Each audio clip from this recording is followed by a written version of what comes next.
abbaa seeram wabii haqa abukaatoo seeram qabsaa'aa mirga dhala namaa Abduljabbaar Huseen Gammadaa. Abduljabbaar Huseen abbaa isaam obbo Huseen Gammadaa fi harmee isaa aadde Aayishaa Saagure irraa Oromiyaa godina Baalee aanaa Agaarfaa bakka addaa iddoo Ambeentoo jedhamutti dhalatee guddate. Barnoota isaa sadarkaa jalqabaa achuma bakka dhaloota isaa kan taate Agaarfaatti, sadarkaa lammaffaa ammoo Agaarfaaf Dodolaatti baratee xumure. Barnoota isaa sadarkaa olaanoo yuunivarsiitii Finfinnee seenuun muummee seenaatiin digirii jalqabaan eebbifame. Sana booda mana murtii olaanaa godina Harargee Bahaatti abbaa seeraa ta'uun tajaajilaa ture.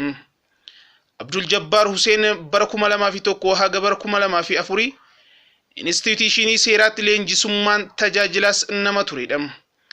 Abbaaf gorsaan seeram Abduljabbaar Huseen.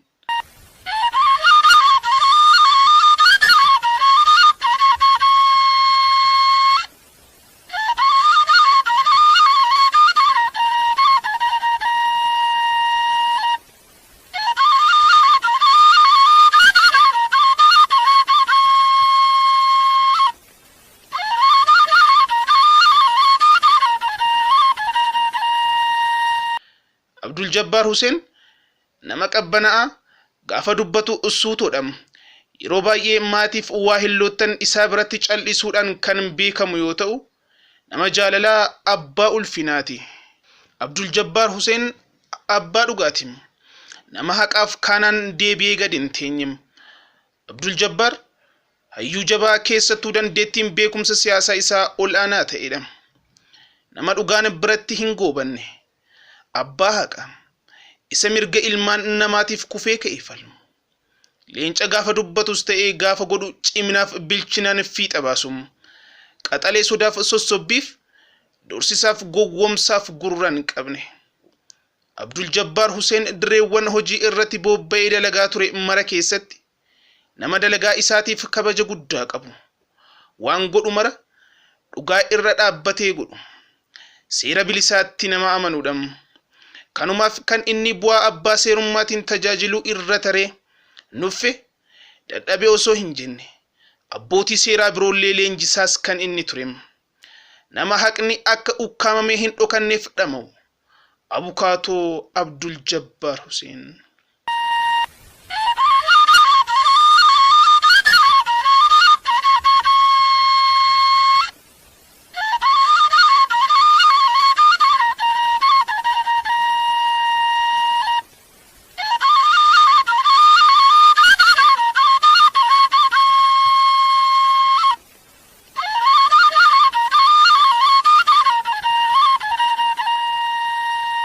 Abduljabbaar Huseen Gammadaa goota dhugaan onnataa murataa gara laafessa namaati.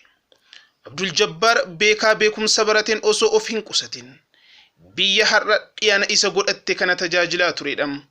Abduljabbaar gameessa hayyuu seeraa, barsiisaa, leenjisaa, abukaatoo hidhamtoota siyaasaaf warra haqa dhabee falmataa mirga namummaaf cuqqaala qaawwa dhugaan dhabuun qaawweeti. Abduljabbaar hanga wareegame addunyaa irraa galutti waahillan isaa waliin dhiibbaa doorsisa hidhaaf hirarsaa qaamota garaagaraatiin isa irra ga'uuf harka osoo hin kennin humna guutuun haqa harka wayyaa jalattii fi shiraan ukkaanfamte ifa baasuun sabaaf biyya tajaajilaa ture.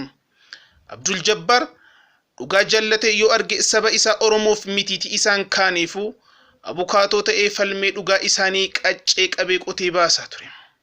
Kanaaf immoo agarsiiftuun guddaan nama siyaasaa dhiheenya kana hidhamee ture hogganaaf xiinxalaa siyaasaa Lidatu Ayyaaloo namoota Abduljabbaar Huseen abukaatummaan haqa isaaniif falmee dhugaa galcheef keessaa tokko.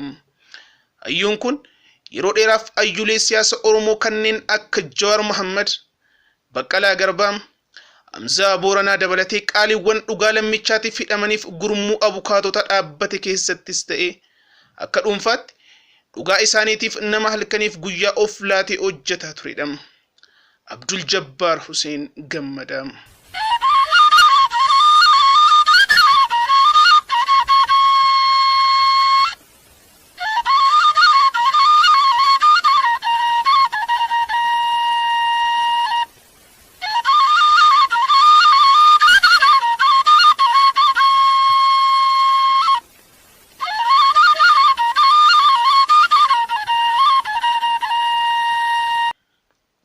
gameessichi gootni jabaan abbaa abukaatoof hayyuun seeraa qabsa'aa mirga dhala namaa Abduljabbaar Huseen gaafa hagaya 5 ji'a 12 bara 2013 magaalaa Adaamaa ganda gadaa yookaan ganda 12 jedhamuun bakka beekamutti kufee kan argame yoo ta'u oduun kun namoota hedduu amanuufu kan rakkise ture.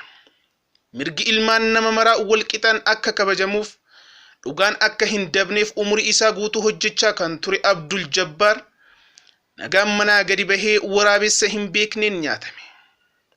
Haga lubbuun ijjiru maratti saba isaa irra darbuun ummata bal'aa biyyattiif qabsa'a turuun kaayyoo dhugaan qabate irratti xichee dhaabbatee haga wareega lubbuu itti kaffaluutti ga'e. Abduljabbaar Huseen gammadaa hayyuun seeraa abbaan dhugaa nagaan manaa gadi ba'e. Reenfi isaa ol deebi'e. Sabichi irra deddeebiin haala wal fakkaataadhaan qaalii isaa hedduu dhabe kan dabarseef osoo imimmaan hin qoorin gadda biraa uffate. Gaafa hagaya 6 guyyaa kamisaa magaalaa Adaamaatti hayyuu isaa Abduljabbaar Huseen gammadaa awwaallate.